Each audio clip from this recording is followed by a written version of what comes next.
Salut tout le monde, on se retrouve aujourd'hui pour une nouvelle vidéo donc consacrée à Magic. Aujourd'hui il n'y aura pas d'ouverture de booster, ça sera une vidéo un peu spéciale. J'ai sélectionné quelques cartes de la future extension qui sortira fin janvier. Voilà, donc j'ai essayé de sélectionner les plus rares ou celles qui m'intéressaient le plus. Et puis je me suis dit, ben allez, pourquoi pas essayer de découvrir ça ensemble rapidement. Donc voilà, c'est un exercice un peu spécial que je n'ai encore jamais fait, mais pourquoi pas. J'espère que ça va vous plaire, que vous allez découvrir les nouvelles cartes avec moi. Voilà, c'est parti pour cette vidéo de découverte des nouvelles cartes de l'extension de Magic. Allez, c'est parti!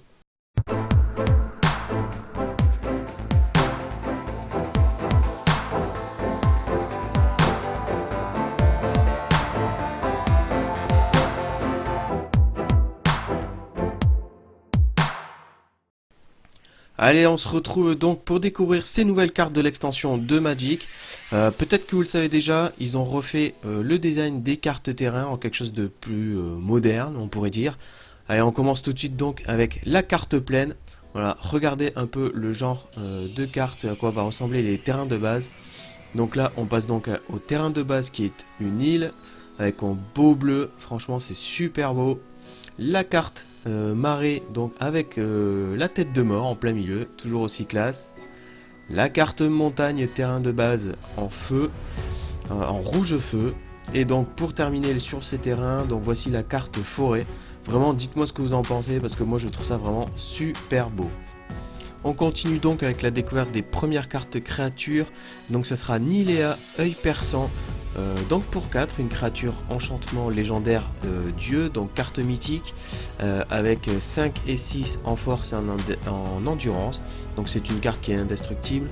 Tant que votre dévotion au vert est inférieure à 5, Nilea n'est pas une créature. Le sort de créature que vous lancez coûte 1 de moins à lancer. À laquelle vient s'ajouter donc l'intervention de Nilea, donc qui est une carte rare rituelle à laquelle elle vient s'associer. On continue donc toujours en forêt avec une autre carte mythique donc qui est l'ancien aux fleurs de Nyx. Donc pour 7, une créature enchantement élémental avec le piétinement.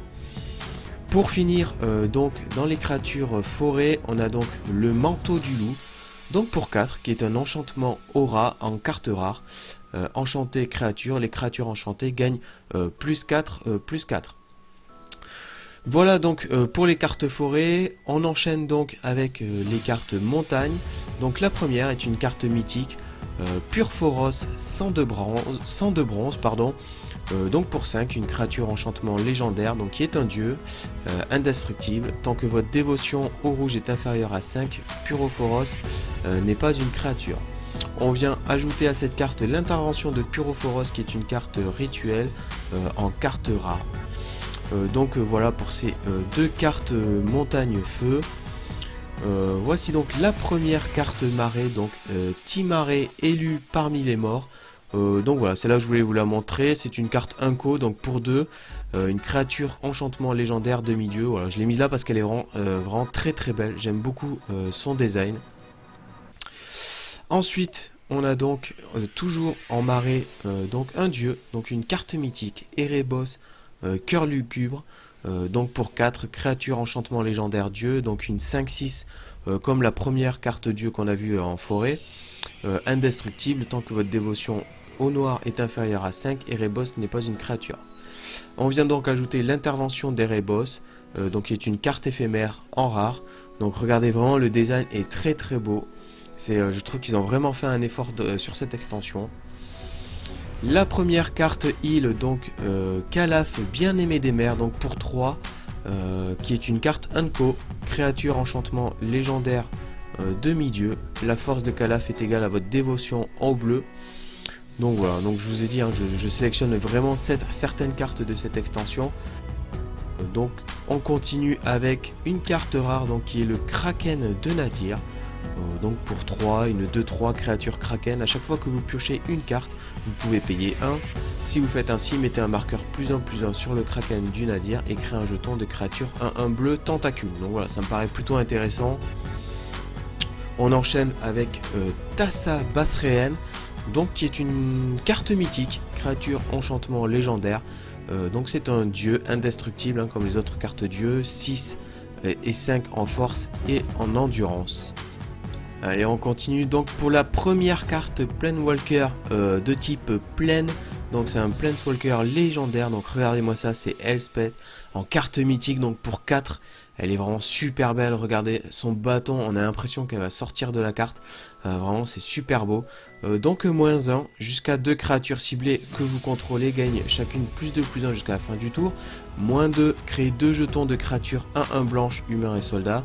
Et pour -3, vous gagnez donc 5 points de vie avec l'échappée à la fin de la carte. Donc vraiment une carte très très belle, j'espère que je l'aurai dans cette nouvelle extension. On continue donc toujours en plaine, donc là c'est également une carte mythique. C'est Heliod, souverain du ciel, donc pour 3, une 5/5. Créature, enchantement légendaire, dieu, indestructible. Tant que votre dévotion au blanc est inférieure à 5, Heliod n'est pas une créature. À chaque fois que vous gagnez des points de vie, mettez un marqueur +1/+1 sur une créature ciblée ou un enchantement ciblé que vous contrôlez. Et pour 2, une autre créature ciblée acquiert le lien de vie jusqu'à la fin du tour.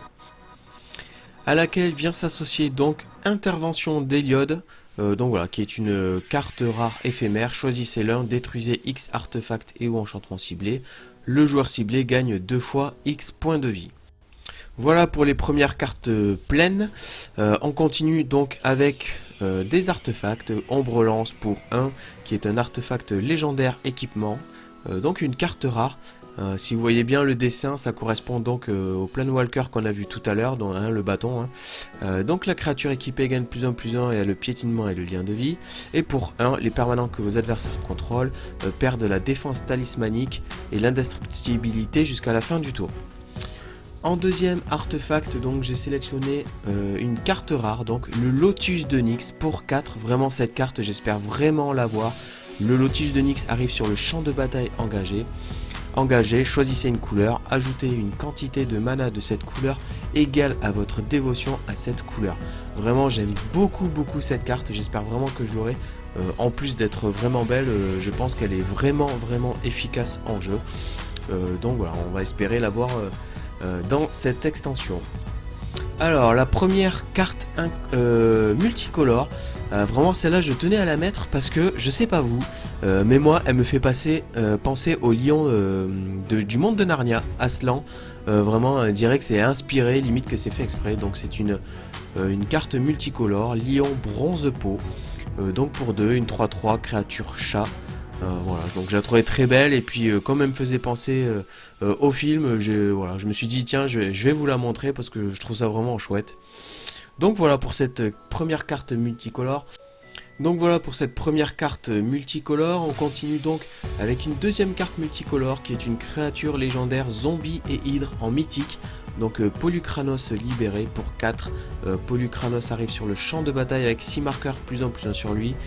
Il s'échappe avec 12 marqueurs +1/+1 sur lui à la place. Si des blessures devaient lui être infligées, Polukranos, pendant qu'il a un marqueur +1/+1 sur lui, prévenez ses blessures et retirez-lui autant de marqueurs +1/+1. Pour 3, Polukranos se bat contre une autre créature ciblée avec échappée. Donc vraiment c'est une carte très belle, très intéressante à jouer. Donc j'espère également l'avoir cette carte dans les prochaines semaines, donc pour affiner ma collection et peut-être même la jouer. On continue donc en créature multicolore, créature légendaire, ancêtre et géant en mythique. Uro, titan de la rage de la nature. Quand Uro arrive sur le champ de bataille, sacrifiez-le à moins qu'il ne soit échappé. À chaque fois qu'Uro arrive sur le champ de bataille ou attaque, vous gagnez 3 points de vie et vous piochez une carte. Puis vous pouvez mettre sur le champ de bataille une carte de terrain de votre main. Donc voilà, plutôt intéressant. Donc une 6/6 en force et en endurance avec l'échappée. Donc voilà, donc également une carte mythique. J'espère que je l'aurai pour ma collection. Donc voilà, plutôt pratique comme carte multicolore. Ensuite on continue donc avec une autre créature multicolore qui est créature légendaire, ancêtre et géant en mythique toujours. C'est donc Kroxa, titan de la soif de mort. Donc pour 2, marée et montagne, on a une 6/6. Donc voilà, vraiment très belle. Je vous laisse lire la description si cette carte vous intéresse, si vous voulez voir vraiment plus en détail. Allez, on continue dans notre lancée avec une prochaine carte multicolore, donc qui est Clotis, déesse de la destinée pour 3, une 4/5 C'est une créature enchantement légendaire dieu en carte mythique, vous voyez. Elle est donc indestructible tant que votre dévotion au rouge et au vert est inférieure à 7. Clotis n'est pas une créature. Au début de votre première phase principale, exilez une carte ciblée d'un cimetière. Si c'était une carte terrain, ajoutez une montagne ou une forêt. Sinon, vous gagnez 2 points de vie et Clotis inflige 2 blessures à chaque adversaire. Donc vraiment une carte plutôt puissante. Voilà, moi ce qui m'intéresse c'est surtout pour la collection. Cette carte m'intéresse pas forcément pour jouer, mais bon, pourquoi pas l'avoir. Ah, et voici donc Calix, main de la destinée, hein. J'ai beaucoup entendu parler de cette carte, qui est un Planeswalker légendaire, Calix en mythique, pour 3, une 4, donc vraiment regardez ça, elle est vraiment super belle, hein. Toujours un peu comme le précédent Planeswalker, on a l'impression qu'il va sortir de la carte. Donc voilà, vraiment très très beau. Je vous laisse mettre pause si vous voulez regarder la lire plus en détail. Voilà, une carte vraiment très très belle.